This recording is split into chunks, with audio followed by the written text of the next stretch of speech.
Hello, everyone. Today is November 28th, 2025, and here is the news that you can use.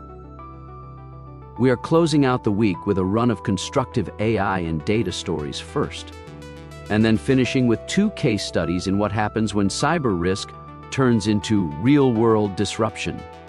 The goal is to help you answer 3 boardroom questions. Where are we getting leverage from agents and copilots? How are we governing AI at scale? And how ready are we for an incident that takes systems or suppliers offline for months rather than days? We start at Microsoft Ignite, where the focus this year is on Copilot with agent mode and what Microsoft calls the frontier firm. The big idea is that many knowledge work tasks can now be handed to AI agents that string together multiple steps, rather than just answering a single prompt. In Word and PowerPoint, you can ask an agent to assemble a report or a deck from source material, and it will keep iterating until it matches your instructions. In Excel, the same pattern shows up in data analysis, where agent mode can choose between different reasoning models for complex work. For an executive, this is your signal that agentic work is no longer a slideware concept. It is something you can pilot in finance, sales, and operations to see where humans plus agents really move the needle. Still in the cloud, we turn to Amazon Web Services and their new, well-architected AI lenses. At the reInvent event, AWS introduced 3 lenses tailored to AI workloads: a responsible AI lens, a machine learning lens, and a generative AI lens. These lenses do something very practical. They translate AI risk and architectural questions into the same checklist-driven review model that many of you already use for cloud governance. Instead of every team inventing its own AI principles, these lenses give you a structured way to ask about safety, fairness, security, data protection, and cost. The near-term action is simple. If you are an AWS shop, ask your architecture or cloud center of excellence to bake these lenses into your existing well-architected reviews so AI projects are evaluated with the same discipline as any other production workload. From cloud governance, we move to healthcare, where Tencent Healthcare and Fangzhou have launched a full-stack AI platform for chronic disease management in China.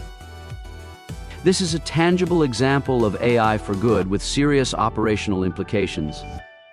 The platform combines a large language model, clinical care pathways, and mobile applications to help hospitals monitor patients with chronic conditions, personalize outreach, and support better adherence.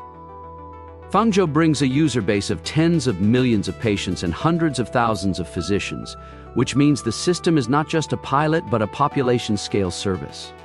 For healthcare executives and payers elsewhere, this is worth watching closely. It shows how AI, domain content, and mobile channels can come together to support continuous care and potentially lower long-term costs. For leaders outside healthcare, the pattern is still useful. Map out the high-friction journeys in your own industry and imagine similar AI plus workflow combinations. All of this AI capability depends on one thing that is not glamorous: a clean, governed enterprise data layer. An article this week in InfoWorld makes that point very clearly under the title, "Getting the Enterprise Data Layer Unstuck for AI." The author notes that many companies fixate on choosing the right large language model while ignoring the messy, siloed data that feeds it. The recommendation is to invest in knowledge graphs and semantic layers that integrate meaning, not just tables, and to bring AI to the data wherever possible instead of spraying data out to external services. For an executive, this is a roadmap for the next wave of data funding. Before you buy another AI tool, ask whether your data estate can actually support accurate, governed AI decisions. If the answer is no, your next priority is to modernize that layer so that AI experiments can scale without creating shadow data risks. With that foundation in mind, we pivot from tooling to mindset. Security Week is carrying a column that argues cybersecurity is now a core business discipline rather than an IT specialty. The author points to major retailers that have taken hundreds of millions of dollars in profit hits after cyber incidents that disrupted trading for weeks. The message for boards and executive teams is not to panic, but to reframe. Cyber now belongs in the same conversation as strategy, operations, and geopolitics. That means assume breach thinking, honest reviews of vendor and telecom dependency, and risk metrics expressed in business language instead of just technical dashboards. For your Chief Information Security Officer, your CISO, this column can be a useful tool. It gives them language to connect the security program directly to revenue protection, uptime, and brand trust. Only now do we turn to this week's incident stories, starting with OpenAI and its analytics vendor Mixpanel. A smishing attack against Mixpanel allowed an intruder to export analytics data for some users of the OpenAI API platform. The exposed data included names, email addresses, and course location information, but did not include passwords, payment data, API keys, or chat content. OpenAI has suspended its use of Mixpanel, is notifying affected developers, and has kicked off a broader supplier review. For your organization, there are two takeaways. First, telemetry and analytics vendors are part of your AI supply chain and need the same level of due diligence and least privilege design you apply elsewhere.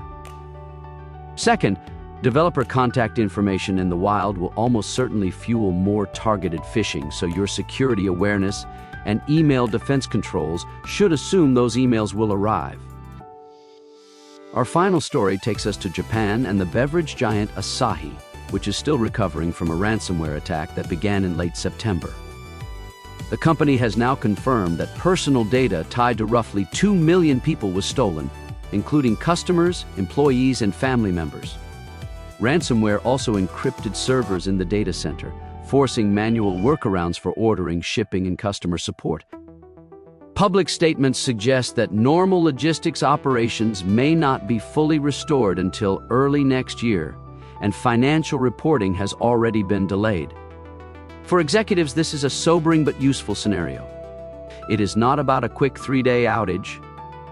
It is about months of constrained operations, sales loss, and regulatory reporting pressure after a major supplier or your own plants are hit. The question to take back to your team is simple. If we faced an Asahi-style event tomorrow, could we keep serving customers, paying employees, and reporting accurately to regulators and investors? That is the exchange for today.